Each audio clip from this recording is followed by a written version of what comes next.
Hello and welcome back, everyone, to Super Mario Odyssey on Rocket Rabbit Commentaries. And in this episode, we're returning to the Cap Kingdom of Bonnetton in order to show off, well, a kingdom that we effectively just skipped over during the normal playthrough because this was the first area that we went to.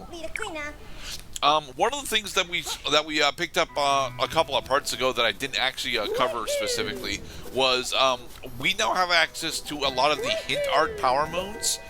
And I'm pretty sure we're going to be getting one of those in this part.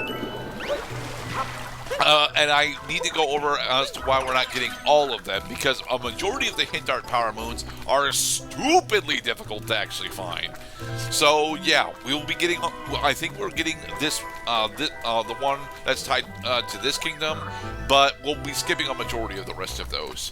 Anyway, now that Bonnetton is officially no longer under siege by Bowser's forces, we can actually use the frog capture outside in the normal area in order to do some exploring and keep climbing. Successfully collect this power moon. It's a frog above the fog. Yes. So, no. As mentioned, as showcased rather, the Cap Kingdom has got 50 purple coins in it, and we will also be showing us getting roughly half of them as well. But there is a bunch of stuff to actually do in Cap Kingdom. Despite the fact that this was the first level that we went to, we didn't really do anything in here aside from attempt to chase down Bowser stuff. But there is a bunch of stuff to do here. Frog jumping from the top deck. You can tell this is a beginner level because there are only 50 purple hats in this map.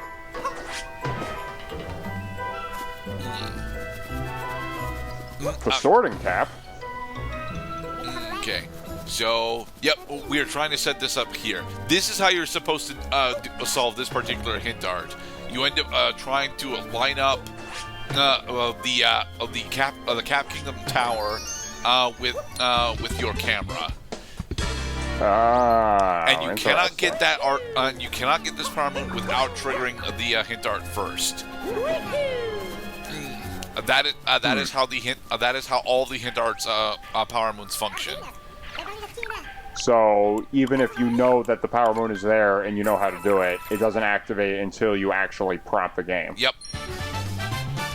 I'm not sure how I feel about that though. I'm actually okay with it for the most part, but it ends up making the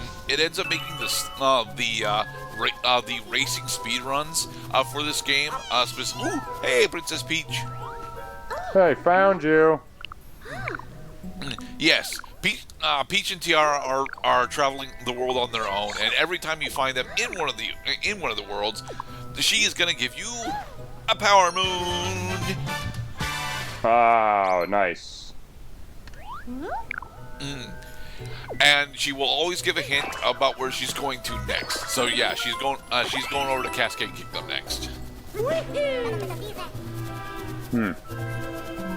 So she's doing the General White gimmick from Thousand Year Door, is that every time you go to a world, then you don't find General White, you just find out the next world that he's going to. So you go to the next world, you don't find General White, you just find the next world that he's going to, and so on. Until you actually find General White. And except this time you actually do find Peach as well.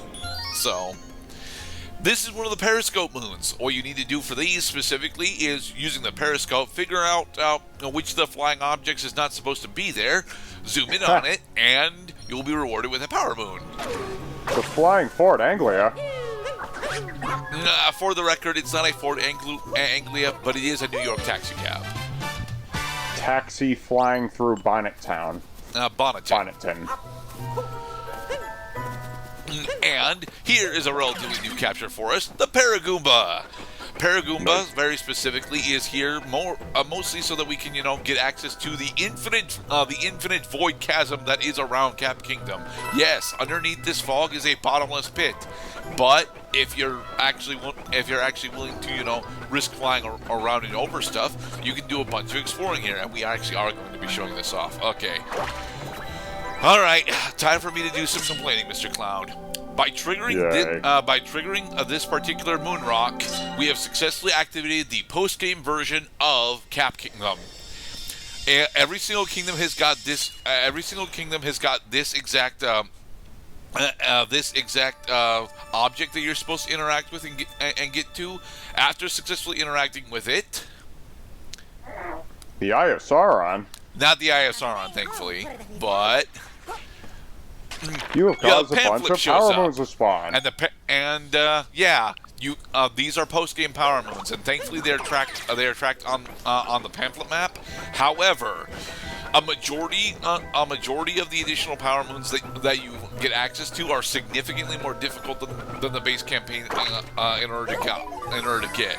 So I don't actually recommend going after most of them. A large majority of them are actually relatively easy, specifically because they end up being just placed out in the world with different interaction challenges for you.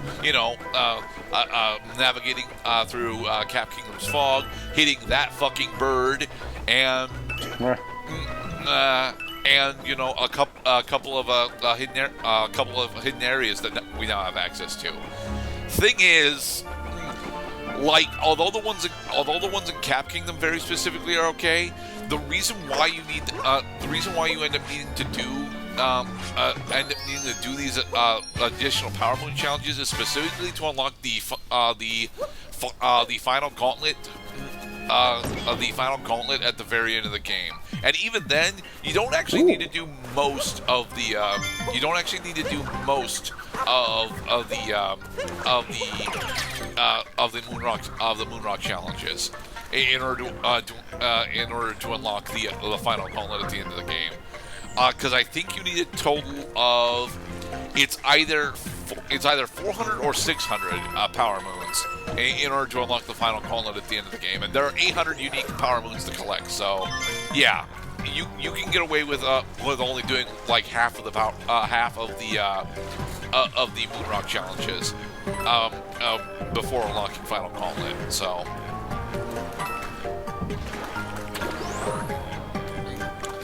This particular hidden area is supposed to get you very comfortable and test your skills with the frog capture. And to be perfectly honest, I like this area, but it does ask you to know that not only do you have a dash with all of your captures, that you also have the ability to do a super jump by shaking your controller. The Switch's gyroscope is very nice. Dang the it! Verticality. The verticality with the frog capture is fucking enormous and awesome, but it also ends up being a bit of a hassle to actually use correctly. Try not to fall. Ride the platform. This platform looks like an Oreo. And there we go. Nice. Hidden Moon. Secrets of the Frog Pond. There are also purple coins in this room, and I'm trying to find them before actually exiting, because I know that they're in here, but I forget where they are. They are on one of the 4 walls. Time to find the 5th and final moon rock. Found it. Got it. Sweet.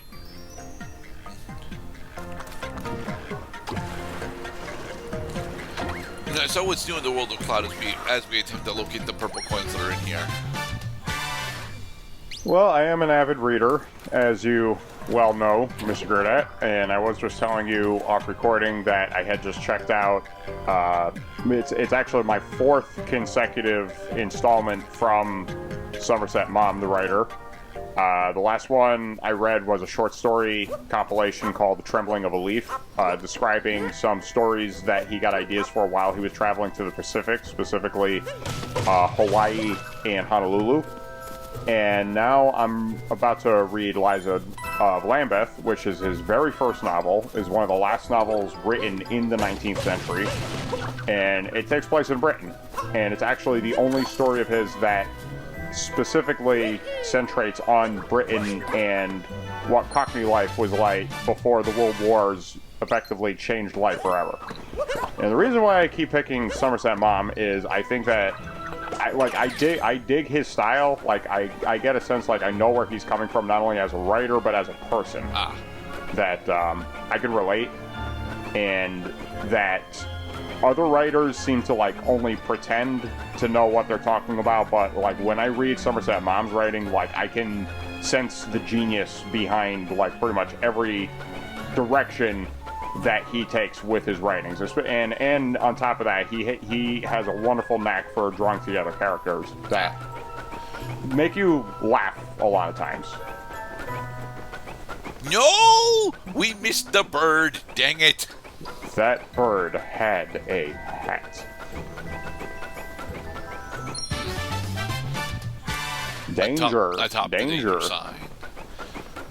So, I mean, we know that there's a bottomless pit underneath the fog, but is there like an invisible kill zone or an invisible wall at the end of the brim of this world, as it were? No, actually, and that ends up being a problem if you decide to explore too much of the fogged area, because you will end up. I think it only actually occurs specifically in this world, but if you end up colliding with the barrier of this world, you just end up failing to go forward. It doesn't actually push you back or anything. Hey, Luigi. Bye, Luigi.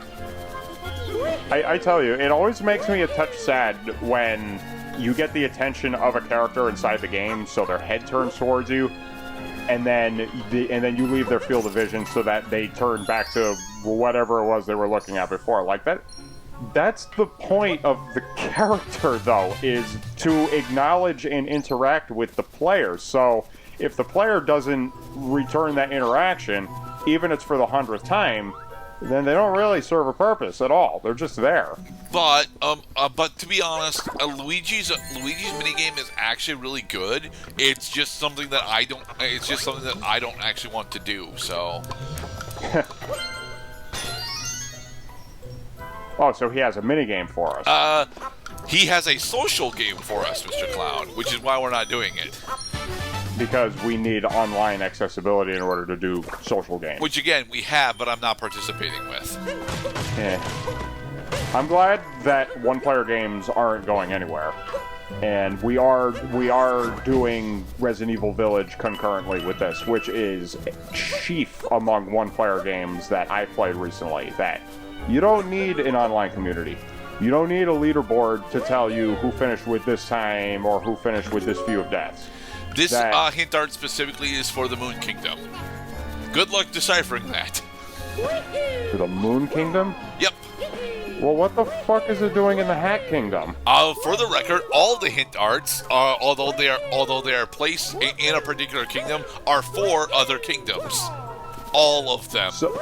So do they want us to like take screenshots every now and then? Yes, they specifically want us to take... that I can dig. They want us to take screenshots specifically of the hint art. That way we can, compare it to where we want to go and try and match it. It honestly is a relatively inventive system when it works correctly. Unfortunately, there are a couple of hint arts that are just absolutely rancid with what they expect you to do.